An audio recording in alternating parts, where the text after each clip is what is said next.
자, 그래서 오늘은 21대 국회에 미래한국당 비례대표로 선출된 김예지 씨가 당선이 되면서 함께 논의되기 시작한 국회의 안내견 출입 허용에 대해서 얘기를 해보려고 합니다.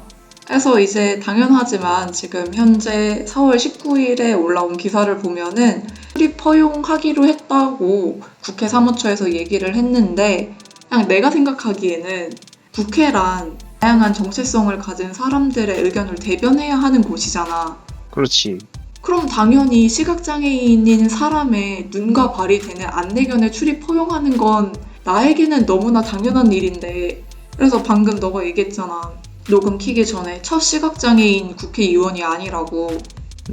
정화원 전 국회의원님께서는 안내견 출입 허용이 안 돼서 보좌관의 도움을 받으셨다며.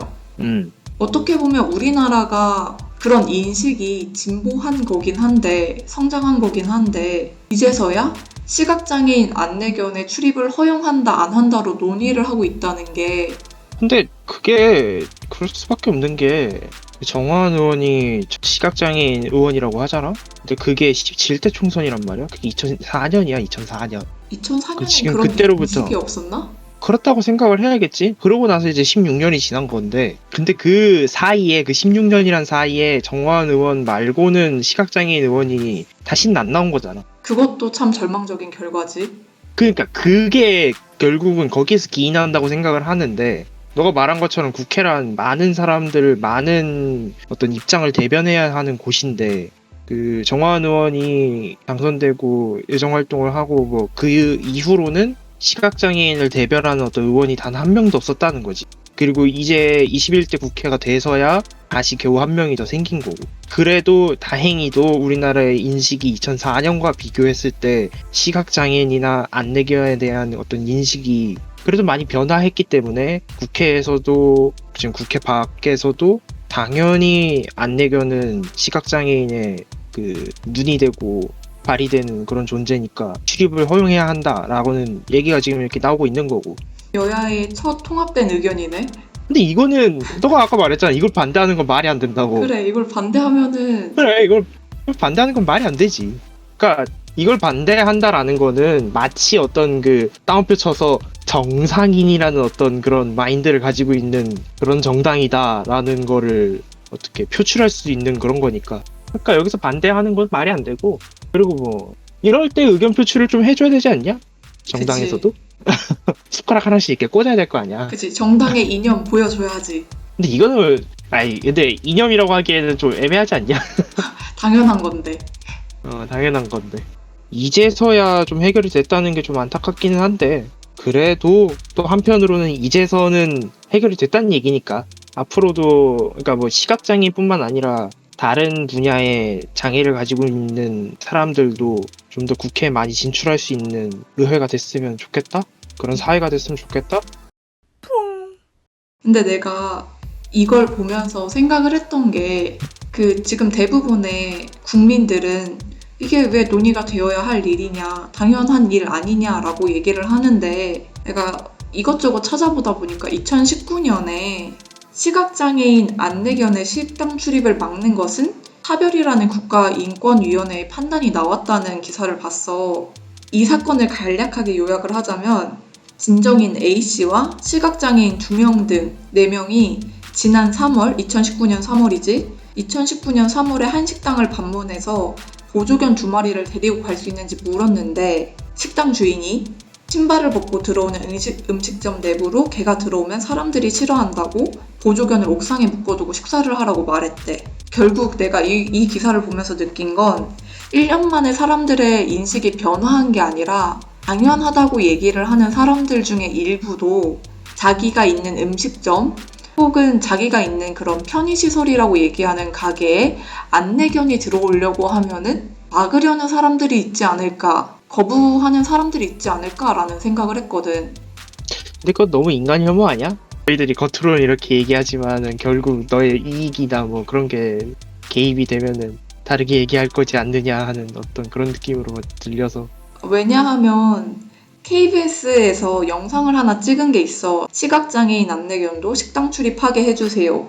이제 카메라맨이 대동하고 시각장애인 분이 안내견을 데리고 식당을 찾아가는데 안 돼요. 바깥에다 메고 들어오세요. 라고 이제 식당 2명이 얘기를 하고 그다음에 이제 택시나 대중교통 이용할 때도 걔는 안 된다고 이렇게 얘기하는 영상이 있거든. 결국 지금 당장은 당연히 국회에 시각장애인이면 안내견 당연하지 라고 얘기를 하지만 우리 주변에 진짜 안내견을 데리고 음식점이라든지 대중교통이라든지 그런 편의시설을 이용하려고 하면 막는 사람들이 생각보다 많다는 걸 이 영상을 보고 느꼈거든. 이 영상도 2019년 영상이거든. 2019년 10월 27일. 얼마 안 됐네. 그냥 사람들에게 똑같은 잣대가 있었으면 좋겠어.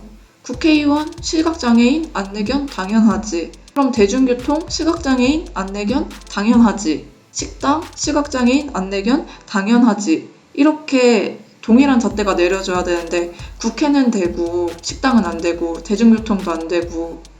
내가 항상 얘기하는 게 있거든. 사람은 일관성을 지녀야 한다.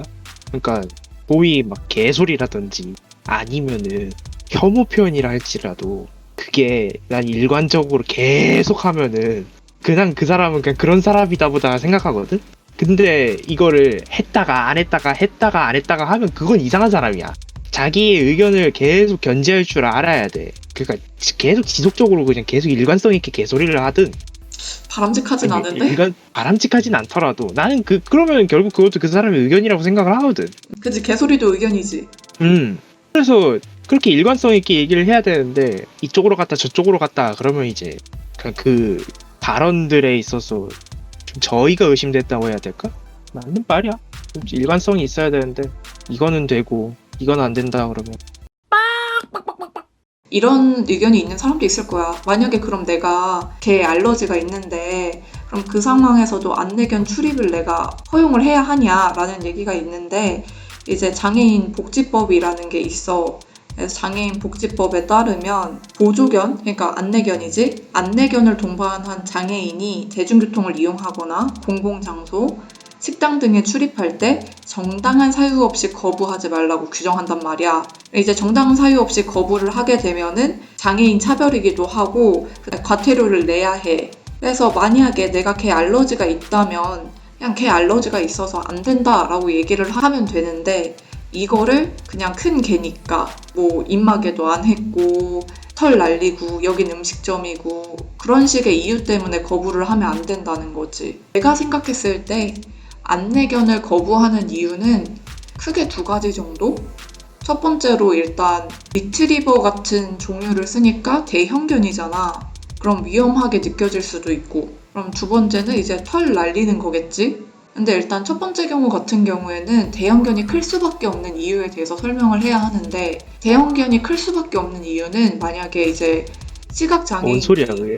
안내견이 클 수밖에 없는 이유 아니야? 나 몰라 그랬는데? 대형견이 클 수밖에 없는 이유. 내 머릿속에서는 안내견이었어. 2번 그랬거든 심지어? 심지어? 아씨 다시 해야 되네? 뭔데? 클 수밖에 없는 이유가 뭔데? 시각장애인이 다른 길로 갈 때 그걸 말릴 만한 힘이 있어야 되고 시각장애인을 보호할 수 있어야 되잖아. 그대로 써 이거. 오케이. 웃음 소리가 자연스러웠다. 많이 짜증이 나네? 자연스러웠다. 이 파트 내가 너한테 넘긴다. 그쪽부터 시작하면 돼? 내 자연스러웠다. 생각에 NG컷이야. NG컷이라고. 몰라. 아니, 야, 영상이 언제나 완벽할 수는 없어. 이런 좀 개그 컷도 좀 넣어줘야 영상을 보면서 좀 덜 지루하고 그러지. 우리 영상들 봐봐. 이렇게 너무 진지만 빨아대면 재미가 없다니까? 오케이, 일단 넣을 수 있으면 넣어볼게. 그래서 일단 첫 번째 그 안내견이 클 수밖에 없는 이유는 시각장애인이 잘못된 길로 가거나 혹은 위험에 처했을 때 그걸 말릴 수 있는, 제지할 수 있는 힘이 필요해서 덩치가 큰 거고, 입마개가 작년도에 엄청 큰 화두가 됐었잖아. 반려동물의 입마개를 해야 한다. 큰 개 같은 경우에. 근데 안내견이 그치. 입마개를 하면 안 되는 이유가 있더라고, 찾아보니까. 시각장애인이 만약에 잘못된 길로 가거나 위험에 빠질 상황이 되면은 바짓가랑이라든지 그런 걸 물어서라도 제지를 해야 되는데 입마개를 하면 그게 불가능하잖아.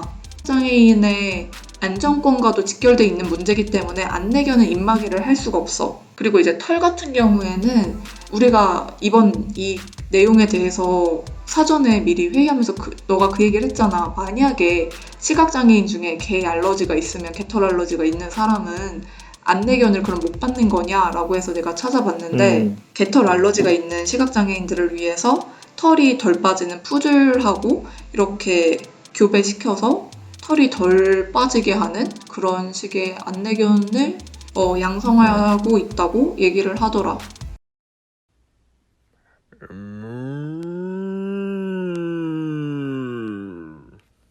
그리고 또 한교안 미래통합당 전 대표가 현재 전 대표가 4월 1일에 미래통합당 선언식 같은 곳에서 김예지 후보가 안내견과 함께 와서 선언식에 참가를 했는데 한교안 전 대표가 안내견을 쓰다듬는 사진이 뉴스에 올라온 적이 있습니다. 근데 이게 하면 안 되는 행동이라고 하네요. 그 이유가 안내견은 항상 시각장애인의 안전을 위해서 집중을 하고 있어야 되는데 그런 식으로 쓰다듬거나 하게 되면 집중력이 흐트러질 수 있고 그리고 그 집중력을 회복하는데도 어느 정도 시간이 걸리기 때문에 만약에 이 영상을 보고 계시는 분들도 안내견을 만약에 만나게 된다면은 소리를 지른다던가 아니면은 귀엽다고 막 말을 건다던가 이러는 행동은 좀 자제해 주셨으면 좋겠습니다. 이거는 시각장애인의 안전과도 직결된 문제니까 그렇게 좀 생각을 해주셨으면 제가 감사하겠습니다. 그리고 더불어서 사진 촬영할 때 찰칵 소리라든지 아니면 차 소리, 클락션 소리 같은 경우에도 많이 예민하기 때문에 주의하시는 게 좋습니다. 그리고 이제 스트레스 같은 경우에도 삼성화재 안내견 학교 관계자가 얘기하길 사람의 시각에선 안내견이 일을 하는 거지만 안내견에겐 산책이라고. 오히려 개들보다 스트레스가 더 낮은 경우가 많다고 얘기를 하네. 게다가 약간 그런 거잖아. 다른 반려견들 같은 경우에 산책을 나가면 주인이 약간 좀 리드를 하는 경향이 있는데 안내견 같은 경우에는 안내견이 리드를 하는 거잖아. 물론 완전히 자기가 마음대로 가고 싶은 대로 못 가게끔 훈련을 하겠지만 그래도 어느 정도 자기가 리드를 하는 거니까. 그냥 이번 사태에 대한 내 생각을 정리하기보다는 이제 김예재 당선인의 말을 그대로 인용하자면 민의의 정당인 국회에서 배리어 프리는 단순히 관련 설비를 시공하는 것에 그치면 안 된다. 배리어 프리는 배려가 아닌 의무라는 인식 전환을 국회의 구성원 모두가 공유하는 것이 필요하다. 라고 얘기를 했다는데 난 단순히 국회뿐만 아니라 그냥 대한민국 그 자체에도 필요한 인식이라고 생각을 해. 우리가 배리어 프리라고 하거나 뭐 장애인 편의시설이라고 하면은 우리가 너희를 위해 뭐 우리 세금을 써서 이걸 해줄게 아니면 뭐 너희가 이런 게 힘드니까 우리가 이런 걸 제공할게 라는 배려, 동정, 연민 이런 생각이 있을 수 있는데 이건 당연한 의무라고 생각하는 그런 인식이 필요하다. 너가 인용을 했으니까 나도 한번 인용을 해볼게. 그리고 기사 찾다 보니까 이수진 더불어민주당 당선인이 요 사건에 대해서 얘기를 한 게 있더라고. 그래서 했던 말 중에 전례가 없다는 이유만으로 검토라는 말 자체가 나오는 것이 안타깝다. 장애물 없는 환경을 만드는데 국회도 예외일 수 없다. 아니 어느 곳보다 장애물 없는 환경을 만드는데 앞장서야 할 곳이 국회다. 이렇게 말씀을 하셨다는데 딱 진짜 이 말이 맞는 것 같아. 국회가 조금 더 그 장애물 없는 환경을 만드는데 노력을 해야 될 거고 다른 장애를 가지고 있던 의원들 몇 분 계시긴 했는데 시각장애인 같은 경우는 이번이 이제서야 두 번째라고 하니까 아까 말한 것처럼 국회가 이제 조금 더 다양한 사람들이 들어올 수 있는 그런 국회가 됐으면 좋겠다. 말 그대로 장애물이 없는 국회가 됐으면 좋겠다.